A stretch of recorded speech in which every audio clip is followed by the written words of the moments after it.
Việt Nam mình thì giáp với ba nước đó là Trung Quốc, Lào và Campuchia. Nhìn lên bản đồ ba đường biên giới trên đất liền thì có ba kiểu rất khác nhau. Phía Bắc, biên giới Việt Nam-Trung Quốc gần giống như một vành đai núi đá, chạy qua những dãy núi, thung lũng và sông suối hiểm trở. Phía Tây, biên giới Việt Nam-Lào kéo dài theo dãy Trường Sơn, như thể thiên nhiên đã dựng sẵn một bức tường lớn giữa hai nước. Còn xuống phía Tây Nam, biên giới Việt Nam-Campuchia lại có dáng vẻ hoàn toàn khác. Lúc chạy trên cao nguyên, lúc men theo sông, lúc bám vào kênh đào, rồi bất ngờ gập khúc giữa ruộng đồng bằng phẳng. Đây là đường biên giới ngắn nhất trong ba tuyến biên giới đất liền của Việt Nam, nhưng nhìn trên bản đồ lại có vẻ rắc rối nhất. Nó có một đoạn nhô ra thụt vào như những mảnh ghép chưa thực sự ngay ngắn. Nổi bật nhất là vùng mỏ vẹt của Campuchia, nhô sâu về phía Việt Nam, khiến nhiều người nhìn bản đồ lần đầu phải thắc mắc tại sao người ta không vạch một đường thẳng cho dễ quản lý. Vì sao lại nói biên giới Việt Nam-Campuchia ngắn nhất nhưng phức tạp nhất? Đầu tiên hãy nói về độ dài. Nếu hỏi đường biên giới Việt Nam-Campuchia dài chính xác bao nhiêu, chúng ta sẽ gặp ngay một chuyện khá thú vị. Các tài liệu chính thức không phải lúc nào cũng dùng chung một con số. Nhiều tài liệu địa lý, ngoại giao và thương mại ghi chiều dài là 1.137 km.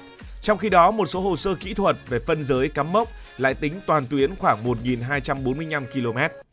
Không nên vội cho rằng một trong hai con số chưa chính xác. Các số liệu này xuất hiện trong những bộ tài liệu độc lập ở những thời kỳ khác nhau, phục vụ các mục đích khác nhau và dựa trên mức độ chi tiết bản đồ khác nhau. Đo một đường ngoằn ngoèo cũng giống như đo chiều dài đường bờ biển. Bản đồ càng chi tiết, càng cho thấy nhiều khúc uốn nhỏ với tổng chiều dài có thể tăng lên. Bởi vậy, trong một số bài viết địa lý phổ thông, cách nói dễ hiểu và an toàn nhất là biên giới Việt Nam-Campuchia dài khoảng 1.200 km hoặc đơn giản là dài hơn 1.100 km. Dù lấy con số nào, đây vẫn là tuyến ngắn nhất trong ba tuyến biên giới đất liền của Việt Nam. Biên giới Việt Nam-Trung Quốc dài hơn 1.449 km, còn biên giới Việt-Lào dài hơn 2.337 km. Nhưng ngắn hơn không có nghĩa là đơn giản hơn. Trái lại, sự thay đổi liên tục của địa hình từ núi xuống đồng bằng khiến tuyến Campuchia giống như nhiều kiểu đường biên giới được ghép lại với nhau. Muốn hiểu đường biên giới Việt Nam-Campuchia, cách hay nhất không phải là nhìn toàn bộ cùng một lúc, mà hãy tưởng tượng ta đi dọc nó từ Bắc xuống Nam. Điểm xuất phát là vùng núi gần ngã ba Việt Nam, Lào, Campuchia. Ở đây địa hình khá giống khu vực biên giới Việt-Lào, rừng núi, cao nguyên, thung lũng và sông suối. Đường biên có thể dựa vào đường phân thủy, tức là đường chạy trên sống núi, chia nước mưa về hai phía. Nước chảy về phía đông sẽ đổ vào các hệ thống sông của Việt Nam, còn chảy về phía tây sẽ đi vào lưu vực Mekong trên đất Campuchia.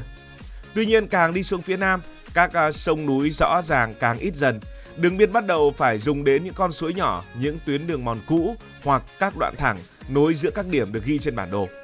Có nơi nó đi theo con sông một đoạn, sau đó lại rời con sông, cắt qua một dải đất, rồi lại gặp một dòng nước khác. Hình dạng vì thế bắt đầu có nhiều góc gấp hơn. Đến khu vực Bình Phước, Tây Ninh, địa hình chuyển từ cao nguyên xuống vùng thấp. Đây là khoảng chuyển tiếp quan trọng. Thiên nhiên không còn cung cấp một bức tường rõ ràng như dãy Trường Sơn, nhưng đồng bằng Mekong chưa hiện ra hoàn toàn. Rừng, sông, đường đi và các khu vực dân cư xen kẽ nhau.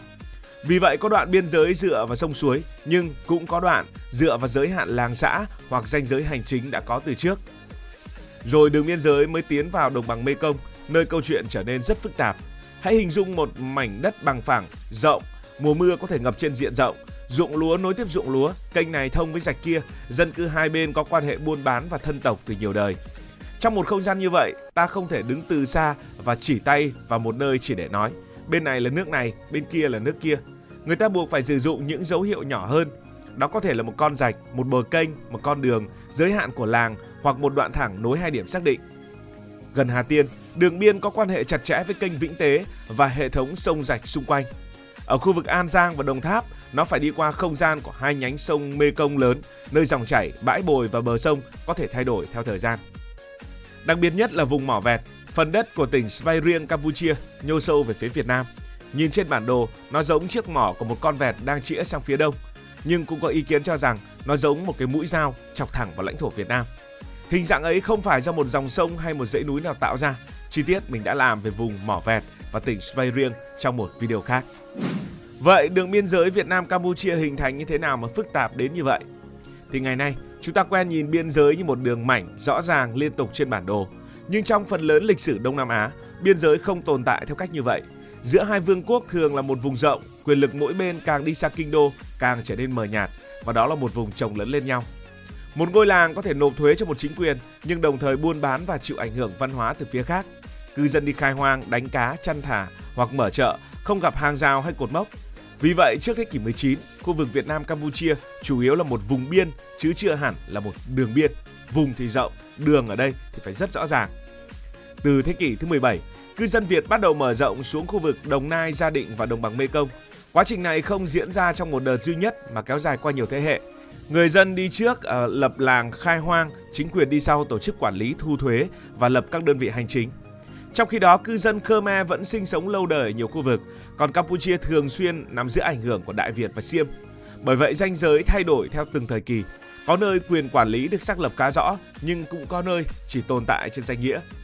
Bước ngoặt lớn đến khi Pháp chiếm Nam Kỳ, rồi đặt Campuchia dưới chế độ bảo hộ. Lúc này cả hai vùng đều nằm trong Đông Dương thuộc Pháp, nhưng có địa vị hành chính khác nhau. Nam Kỳ là thuộc địa, còn Campuchia là xứ bảo hộ. Để thu thuế, quản lý đất đai và phân chia thẩm quyền, chính quyền Pháp cần phải biết cái làng này thuộc Nam Kỳ hay là Campuchia. Đoạn Nam Kỳ Campuchia được xác định qua các thỏa thuận vào các năm 1870 và 1873. Tuy vậy, không phải toàn tuyến đều được xử lý cùng lúc hay theo cùng một nguyên tắc. Những phần ở phía Bắc có nơi chỉ dựa vào nghị định điều chỉnh ranh giới giữa các tỉnh. Thỉnh thoảng, một khu vực được chuyển từ đơn vị hành chính này sang đơn vị hành chính khác. Mỗi lần như vậy, hình dạng đường ranh lại thay đổi một chút. Đến trước năm 1954, đường biên được thể hiện tương đối đầy đủ trên 26 mảnh bản đồ Bon tỷ lệ 1/100.000 của Sở Địa dư Đông Dương. Nhưng tỷ lệ 1/100.000 nghĩa là 1 cm trên bản đồ tương ứng 1 km ngoài thực địa.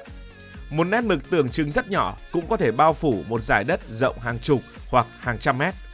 Hơn nữa, các mảnh bản đồ được xuất bản vào những năm khác nhau, có những chỗ thiếu địa hình hoặc đường biên không nối khớp giữa hai tờ. Sau khi Việt Nam và Campuchia độc lập, hai nước vì thế chọn cách kế thừa đường biên lịch sử được thể hiện trên bản đồ, sau đó tiếp tục thương lượng, điều chỉnh và cắm mốc ngoài thực địa. Các cột mốc quan trọng gồm Hiệp ước Nguyên tắc vào năm 1983, Hiệp ước Hoạch định vào năm 1895 và các hiệp ước bổ sung vào các năm 2005, 2019.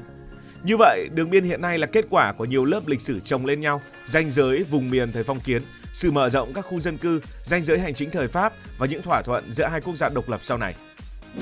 Giờ hãy thử so sánh với đường biên giới với Lào và đường biên giới với Trung Quốc. Thì đường biên giới với Lào trông tự nhiên hơn một chút. Đặt đường biên giới Campuchia cạnh biên giới với Lào, ta sẽ thấy khác biệt ngay. Biên giới Việt-Lào dài hơn 2.337 km, gần gấp đôi tuyến Campuchia, nhưng phần lớn lại bám theo hệ thống núi Trường Sơn. Dãy Trường Sơn là một đường chia nước khổng lồ, như lời bài hát Trường Sơn Đông, Trường Sơn Tây. Tất nhiên, đường biên giới Việt-Lào cũng không hề thẳng. Nó uốn theo từng đỉnh núi, vượt qua đèo, cắt qua thung lũng và đôi khi đi theo sông suối. Nhưng cái ngoằn ngoèo ấy có quy luật tương đối dễ hiểu. Núi uốn thế nào thì biên giới uốn theo như vậy. Người đứng trên thực địa có thể tìm thấy sông núi, khe sâu hay đường phân thủy để nhận biết hướng đi của đường biên. Trong khi đó, ở đồng bằng Việt Nam Campuchia, đứng giữa một cánh đồng rộng, ta có thể khó nhận ra mình đang đứng cách đường biên giới vài km hay là chỉ vài chục mét nếu không có cột mốc. Về mặt pháp lý, Việt Nam và Lào ký Hiệp ước Hoạch định Biên giới năm 1977, sau đó bổ sung, tăng dày và tôn tạo hệ thống mốc. Quan hệ chính trị ổn định giữa hai nước cũng giúp quá trình xử lý những khác biệt kỹ thuật ít trở thành vấn đề tranh luận trong xã hội. Còn so sánh với đường biên giới Việt Nam-Trung Quốc thì sao? Biên giới Việt Nam-Trung Quốc dài 1.449,566 km. Giống tuyến Việt-Lào, nó chủ yếu chạy qua địa hình miền núi.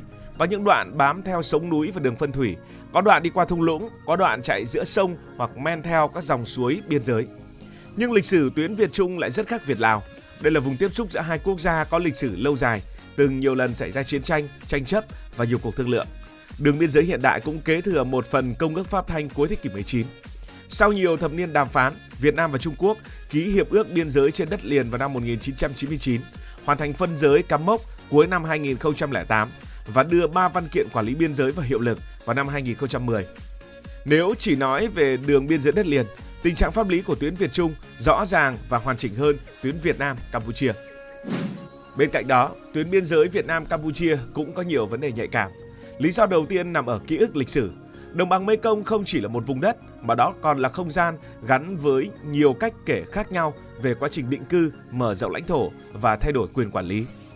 Người Việt nhìn lịch sử Nam Bộ qua quá trình khai phá và xác lập chủ quyền của các chúa Nguyễn, của triều Nguyễn. Trong khi đó, trong một bộ phận Campuchia vẫn tồn tại ký ức về không gian Khmer ở hạ lưu Mekong. Lý do thứ hai là đường biên giới thời Pháp vốn được tạo thành từ nhiều loại tài liệu, có loại dựa trên thỏa thuận, có loại dựa trên nghị định hành chính, có đoạn chỉ được thể hiện trên bản đồ. Khi đưa nét cũ vẽ ra ngoài thực địa và hiện đại, người ta có thể gặp tình trạng bản đồ nói một kiểu, địa hình thực tế trông lại hơi khác. Và cuối cùng, vấn đề nhạy cảm nhất chính là vấn đề an ninh. Một đường biên giới đi qua vùng đồng bằng đông dân có nhiều cửa khẩu, đường sông và hoạt động thương mại sôi nổi, tất nhiên đem lại lợi ích kinh tế rất lớn. Nhưng chính sự thuận tiện ấy cũng có thể bị các đường dây buôn lậu, mua bán người, xuất nhập cảnh trái phép và tội phạm xuyên quốc gia lợi dụng. Những năm gần đây, việc người Việt bị dụ sang làm việc trong các cơ sở lừa đảo trực tuyến ở Campuchia càng làm hình ảnh đường biên giới với những cuộc giải cứu và tiếp nhận nạn nhân trở nên rõ rệt hơn. Tuy nhiên, cần nói cho công bằng, địa hình biên giới không sinh ra tội phạm và không thể vì một số ổ nhóm phạm pháp mà nhìn toàn bộ Campuchia hay những cư dân vùng biên giới của Campuchia bằng những con mắt nghi ngờ. Tội phạm chỉ lợi dụng những khoảng trống trong quản lý, sự chênh lệch pháp luật và nhu cầu đi lại giữa hai quốc gia. Rốt cuộc, điều làm biên giới Việt Nam-Campuchia phức tạp không phải vì nó quá dài. Nó phức tạp vì đi qua hai thế giới địa lý khác nhau, miền núi ở phía Bắc, đồng bằng sông nước ở phía Nam. Nó còn kế thừa một vùng biên lịch sử từng tồn tại vùng biên chứ không phải là đường biên, rồi được biến thành đường hành chính trong thời thuộc địa, sau đó tiếp tục được hai quốc gia độc lập thương lượng và cắm mốc. Cảm ơn vì đã quan tâm theo dõi câu chuyện này. Nếu thấy thú vị, hãy đăng ký kênh để không bỏ lỡ các video mới nhất. Cảm ơn các bạn đã dành sự đồng hành cùng Hải Thanh Story. Đi qua những vùng đất, khám phá những điều mới.